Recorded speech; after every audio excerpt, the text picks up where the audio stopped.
All right, everybody, welcome back to another episode of another bourbon show. Today we are going to be drinking this one right here. It's a barrel product. It is barrel whiskey. Specifically, this is the private release, or a private release, from 2021. End of 2021 is when this one came out. This one specifically is the Kentucky whiskey finished in a Pear Brandy cask. So Barrel is a blending company. They don't do much. I don't think they do any distilling on their own. I know they've got a rick house where they like finish some whiskey that they've brought in and store it there while they're blending, but I don't know of any distilling that's actually done on site. Most of what they blend comes from either MGP, 1792, or Dickel. And this being Kentucky whiskey, this definitely started off as Barton 1792 whiskey. 100% came from there, and they took it and then finished it off in a Pear Brandy cask. This comes in at 116.6 proof, and this runs about $120. I don't know that it's allocated, but liquor stores tend to get it in, it's there for you to grab. But I don't know the background stuff about whether or not they have to achieve certain sales thresholds to even acquire it. But it runs about 120 bucks. I don't know if I mentioned the price yet or not, but about 120 is about where you're going to find it for their private releases. And every year they come out with a bunch of different private releases, but a liquor store will only have one or two bottles of each of those private releases, if they have any. Before we do anything else, Steven, what do you think of that label? I could be wrong, but I think we've done maybe I haven't done a bottle review or label review of a barrel product in the past. I was going to say I had, but I don't think so. I don't think we've done an episode on one other than having it in a blind, the Seagrass. So, Oh, that's right. Yeah. I think it's kind of middle of the road, the label. I like the shape of the label. It's pretty unique, but really in terms of like doing what it should do, which is catching your eye and giving you information about the bottle, I think it's not very good. It's not very clear. The barrel whiskey labels are always to me very easy to miss. If they didn't have like the significant sort of bottle shape, which to me is not like a super interesting bottle shape, it's just for whatever reason there's not a ton of bottles that go with such a like a rounded look. So really, other than like Blanton's, I can't think of too many that are like as sort of round or oblong as it's very, I don't know, it's very big and bulbous or whatever. So it stands out from that standpoint, but I always look over it honestly on the shelf. And a combination of the kind of really plain label for the high price that they ask of you. And I do think that that probably has an impact on their sales. Personally, I can't quantify that in any way. They might still be doing just fine. Maybe the name alone at this point has enough people looking at it that will try it. But it's always been a deterrent to me. So because of that, I'm going to give it a 3 on the label, which is pretty rough, but I think that it just, to me, the label just doesn't really do much. And if you took away that shape to the label, I feel like this is pretty far down there on the label scale. Yeah. I know one thing that Ryan would certainly agree with is that, this might be a 3, but it is not even in the same ballpark as Mellocorn, which you also rated a 3 and is a goddamned Greek tragedy. But this one I can understand. This one I'm not going to argue with you that it's a 3. But Ryan, did you want to add anything about either the label shape or any input into whether or not it's allocated? Because I don't know.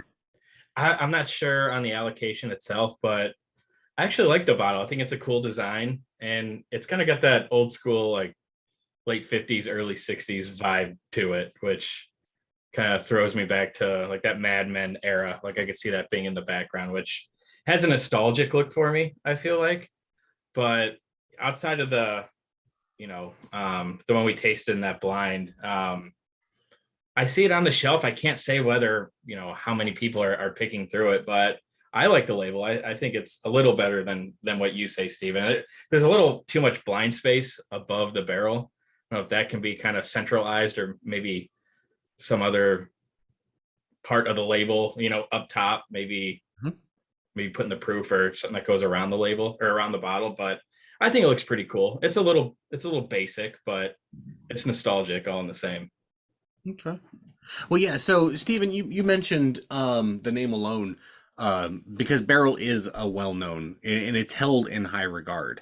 Um, I'll say that for me personally, I never heard too much about them until they won like double gold in San Francisco for their, I think it's batch 24 won a double gold in San Francisco, which is like that's a big fucking deal. Um, and they've continuously made batch like that. They've taken that same batch and reproduced it numerous times, and that's also unusual. A lot of times, like Henry McKenna won best whiskey just across the board, best whiskey one year, but it was one particular batch, and like we can't get that batch. That batch, once it was gone, it was gone, right? And the majority of people who got that bottle were the judges at the San Francisco competition. But Barrel, not so much. And from there, they're like every Barrel stuff just started flying off the shelf. But all of their stuff does tend to be more expensive than similar things from their counterparts. Like I don't think I've ever seen anything from Barrel less than $55. Right. So yeah, that just kind of hits on what you were saying. Now this particular one, I was really excited to have the opportunity to buy because I really tend to like things finished specifically in Pear Brandy casks. We'll see if you guys agree, but or if you find it about this whiskey at all, but Pear Brandy specifically adds a sweetness, but not too sweet, in my opinion. So I was really excited to grab this particular one because that's what my expectations were.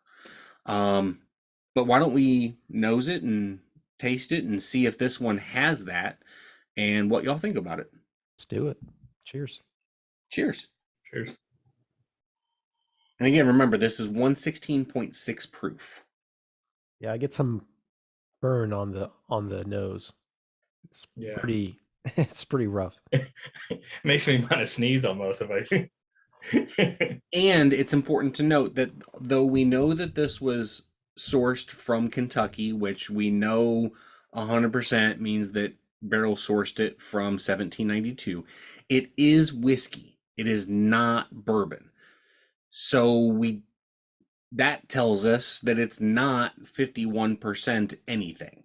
It's less than 51% of everything, because otherwise it would be labeled as rye or a wheat whiskey or a bourbon. So it's sub 51% of all of the grains. There is no dominant grain. But yeah, so very much a honey color, not very dark. There is no age statement on it. The nose is interesting. It almost kind of herbally in a way, and apple, and obviously the pear. If you get past the burn and the sneeze, which it also does to me, Ryan, there is a sweetness to it and some depth to the nose, in my opinion. I think the nose reminds me a little bit of Sweetheart of the Rodeo, actually.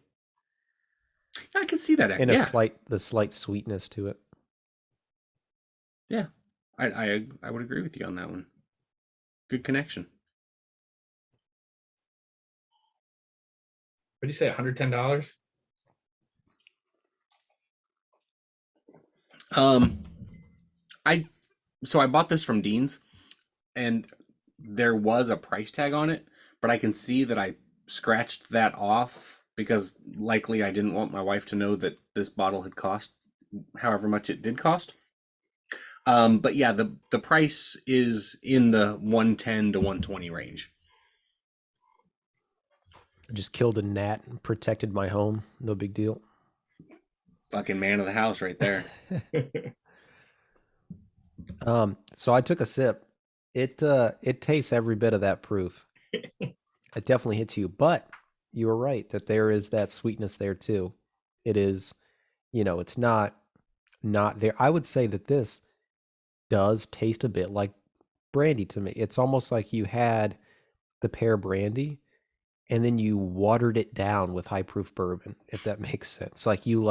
You kind of started with that. Like if you were making a mixed drink, you start with like this much pear brandy and you put in like this much whiskey, and then like that was your drink. That kind of is what it tastes like. It tastes less like it was finished in pear brandy and more like it was blended with it. It really soaked it up, I think. Hmm. We don't know how much brandy was left in the barrel when they filled it up with whiskey. Uh, and we also don't know what the proof of that brandy was. Like brandy has, or excuse me, bourbon and whiskey has certain proof limits. You can't go into the barrel over 125. Brandy doesn't have that limit, right? So like there's the potential that the 116.6 proof, part of that is from any remaining brandy in the barrel. I'm saying potentially because we have no way of knowing whether that is the case, is not the case. So potentially it could be. And Definitely can see it. if there is leftover brandy in that cask and then you put your high proof whiskey in there, some would say you're proofing it up at that point. Mm. It's a good point. There's that burn at first, but then it really mellows out to a sweetness. The pear, the apple, a little like a caramely apple finish towards it, but that burn stays there the entire time. It's pleasant Yeah. though. If you like a really strong hug, this is for you. Have you Like tried this with ice, Dan? I have not. I don't think no, I'm certain I haven't. That could be Like interesting, I think. it could be. Yeah. I don't think I have ice readily available right now. Or I'd do it right now. But I will tell you that like if you got a toothache, give this a go. It'll numb your mouth. It'll numb your tongue especially. At least it does for me. Do you have a toothache right now? No, no. It just numbs your mouth. Yeah. Like everywhere it touches, it's a numbing agent. So I figure that's it's an alternative use. I would say go to a doctor, but this is a bourbon podcast, so Look at you bragging on being able to go to a dentist. I do have insurance. Speaking of going to the doctor, I definitely have a hernia right now. Haven't you had a hernia since I've met you? I'm pretty sure I've had it for a while, but now it's weird because whenever I have a few drinks or if I'm getting drunk, it for whatever reason it starts to hurt, right? But when I'm not boozing, it doesn't really hurt. Well, now it's at the point where it's starting to get uncomfortable, even when I'm not drinking. So it's starting to make me think there's a problem now. Well, you can get yourself a wire mesh fix, and then 10 years from now, you can be part of a lawsuit. That's there's lots of those, aren't there? Yeah, I had a hernia surgery like when I was in third grade, probably 20 years ago. but making me think that the doctor didn't do the best job. Same spot. It's not as low, let's just say that, Okay. but it's not far. Yeah. So a hernia is where like your intestine pops through like muscle tissue of your stomach, right? Yeah. Okay. So you And have then like a bump on your your stomach it goes actually, it could go that way or it could go lower towards the pelvic region. towards your dick. Yes. Okay. How did So you get a hernia, Ryan? What were you uh, doing that you couldn't pay someone else to do? I know. That's what I'm The saying. one time he knows exactly when it happened because it was the one time he had to do manual labor. Well, I remember that one time you were like opening a bottle for the show or whatever, and you said you threw your back out. Yeah. No, Yeah. I was loading the dishwasher. I was Oh. cleaning these things to Dan, and I was So pulling it's my it. fault. It's all not your fault. Okay. Not your fault. But I literally just pull it out and put it on the counter, and then I was like, oh. I've thrown my back out while taking a shit. I got up to wipe, and then I threw my back out. So I had to wipe lefty. It was terrible. I'm surprised you didn't buy a bidet after that. We got them here. If you're ever up, You got a bidet? I have a bidet in each bathroom. Okay. Okay, so Yeah. you did. You kind of did then. Well, not then, no. Oh, This is pre-bidet. which bidet Okay. did you buy? I just someone on Amazon. Is it one that attaches to It's just a 10. Yeah, it's got a handle. Yeah. Okay. It's nice.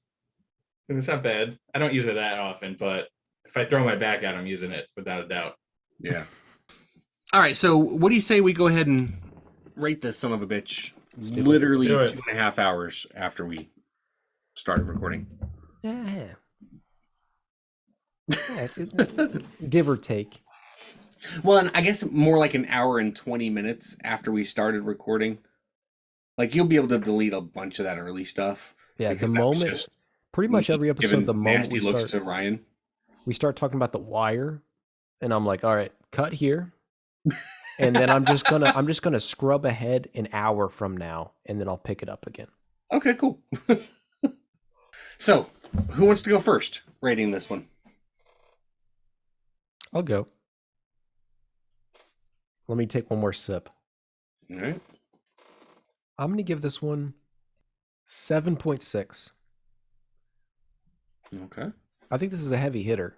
I think this is strong. I think you have to know going in that this drinks every bit of its proof. It is a heavy hitter. It's heavy on the nose, heavy on the palate. If you are a brandy fan and that draws you into this bottle in the first place, and this kind of convinces you to drop the significant amount of money required to get this bottle, no one is buying this as like a casual brandy fan or a casual whiskey fan at that price point, or it's a gift or something like that. And if you do like all those things, I think it's a safe bet that you're going to like this bottle as well. I don't know if you'll find it worth the money or whatnot. That's why I'm not going any higher than what I'm going. But I think that's a heavy hitter. I think that it goes up there in my sevens, my high sevens at that, in a 7.6. And I think that it's one that if it was $30 cheaper, I'd probably get a bottle of this. Presume it was available. I would get one of these for my own bar, but it's too expensive. So I don't fully recommend it. I think if you want this bottle, you already kind of know, and I think you'll be pleased with it at that point. But yeah, 7.6, very good for what it is. If you think you're going to like it, you're probably going to like it, but I have a hard time recommending it outside of that.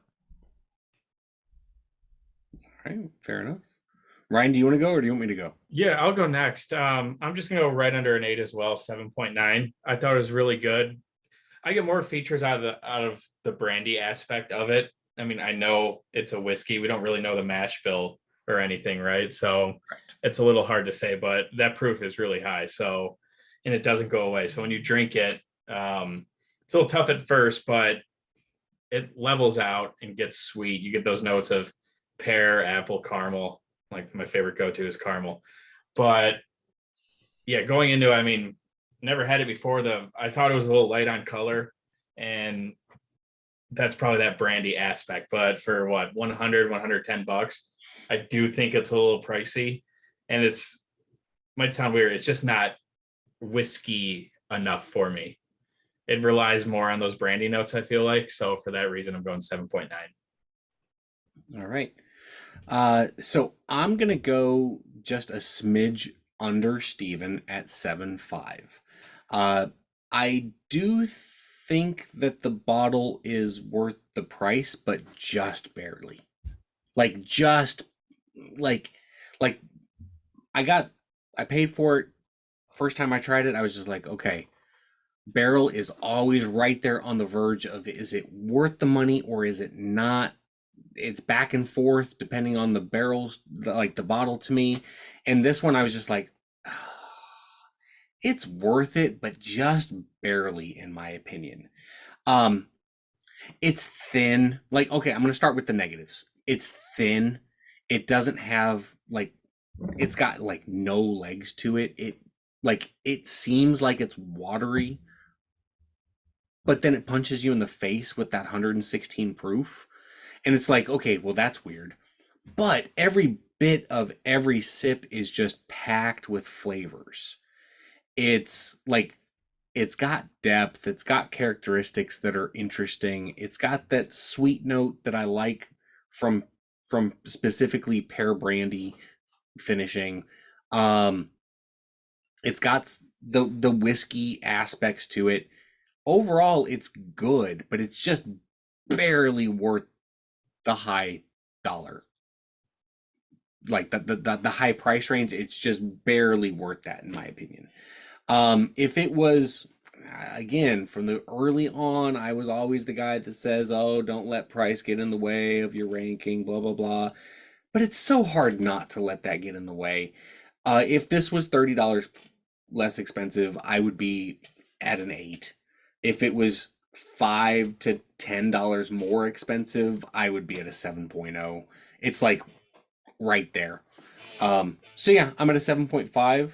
If you see it, yeah, make a hard decision. It's a tough decision about whether or not you want to spend this money on this bottle, in my opinion. So 7.5 for me. That's I agree with you. That's a really good point. Is really just $5 to $10 more would drop it a whole point. Yeah, probably. Yeah, they priced this at the maximum that they should have. One slightly greedy store owner seriously fucks this bottle up. And they really went to the max with everything. I think they cranked it to the highest proof that it's good to drink at. And I think that they charged exactly as much as they possibly could for it.